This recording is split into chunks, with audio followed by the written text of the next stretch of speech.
Menga dunyo kerak emas, biror mansab shart emas. Yonimda tirgak doim, ota-onam bo'lsa bas. Kelsa kelsin qayg'u g'am, hech biri bilchot emas. Faqat birga men bilan ota-onam bo'lsa bas. Assalomu alaykum, qadrdon tandiruvchi muxlislar. Mana navbatdagi ishimizga muxolasa, bittalik, topshirishlar. Ajoyib bo'lib bitdi. Yerga qo'yamiz. Ota-onasini yaxshi ko'rganlar mashina ta'mirchi bilan tursa, ota-onasining duosini olib, yurayotgan ishlarini ham yurishda davom etadi. Vodiy, Farg'ona viloyati, Qo'qon Beshariq. Yangi qishloqda ko'rishlaringiz mumkin. Katta bozor, bog', kichkina bozor, yana bitta katta bozor. Bu tarafda tandirimiz 13-14 kilonga mo'ljallangan. Tandiram ajoyib bo'lib, snajyorlari ham o'tdi. Bu yerda gazimiz ba'zi sabablarga ko'ra yetib kelmadi. Kelsa buni ham xudo xolasa keyingi videolarda qo'yib videoga olib qo'yamiz. Mo'ykamiz suv so'qsi montajlari bo'lgan. Ishlashlarini ko'rishlaringiz mumkin. Tutadigan eski stildagi oshxonalar davri o'tdi. Yangi zamon, yangi asr, mana bunday o'choqlar endi xizmatingizda bo'ladi. Xizmatimiz yoqqan bo'lsa, nomer qo'yamiz, aloqaga chiqib olasizlar. Hozir tutun tortishlarini ko'rsatamiz. Havas qilganlar, niyat qilganlar bo'lsa, borib xonadonda albatta xizmatda bo'lamiz. Bir qop pulim bo'lganda nima qilardim? Bir qop pulim bo'lganda o'choq qilardim degan akalarimiz. Qoplab pul topganlar uchun. Ota-onalaringga mana shunday o'choqlardan qo'yib beringlar, ayollaringga.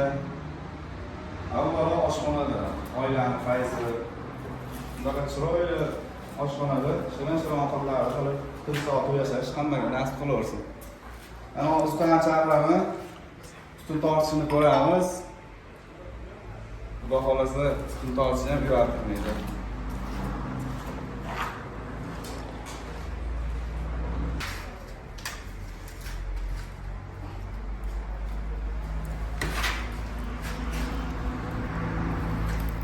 Tutun tortishiga o'zlaringiz baho beringlar.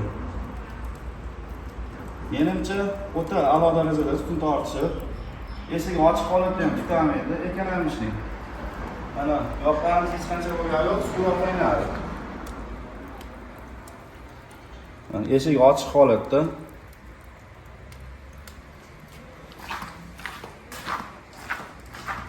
Katta qozonlar.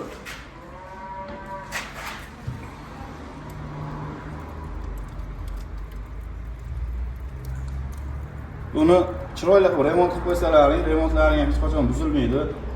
Bek oshxonada bo'lgan, mana berk hamma joyi. Albatta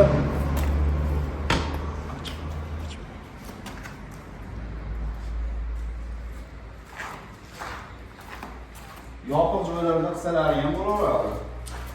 Buni har oshxona qilmaganlarga tavsiyamiz, qancha oshxonalar keng bo'lsa, shuncha chiroyli bo'lib tushadi.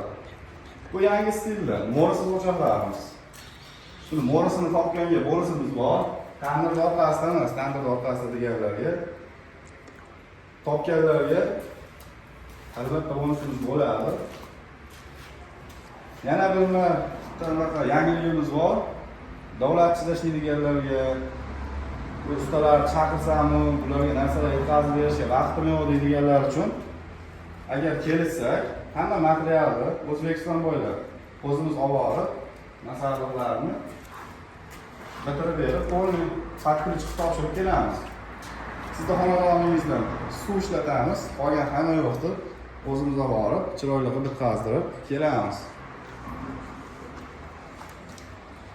Ko'ringlar, fikrlaringni bildiringlar. Yoqqan bo'lsa joyimiz, albatta chaqirasizlar, boramiz, xizmatda bo'lamiz. Bu o'choqlarimiz narxlariga keladigan bo'lsak, narxlarini qimmat deb aytyapti ekan bir ikkita kuzatuvchilarimiz. Narxlari qimmat emas, azizlar. Sifatiga yarasha, o'zlaringiz ko'ryapsizlar, ozmuncha mehnat bo'lgani yo'q. Qo'l mehnati har doim qimmat bo'lib kelgan. qo'l ishi, halol mehnat, mehnatimizga yarasha narx qo'yganmiz, qimmat emas, o'rtacha. Mo'risi devor ichida emas. Topinglar, qizil ko'ringlar, ustakalarimiz fikringizni bildiringlar. Xudo xolasa mana bundan keyingi ishlarimizda ham yana boshqacha yangiliklar qilishga harakat qilamiz. Boshqacha yangiliklar sizlarning xonadonlaringizda bo'lishi mumkin. Kuzatib olinglar, sog' bo'linglar, salomat bo'linglar. Xudo xolasa yaxshi kunlarda ko'rishguncha sog' bo'linglar.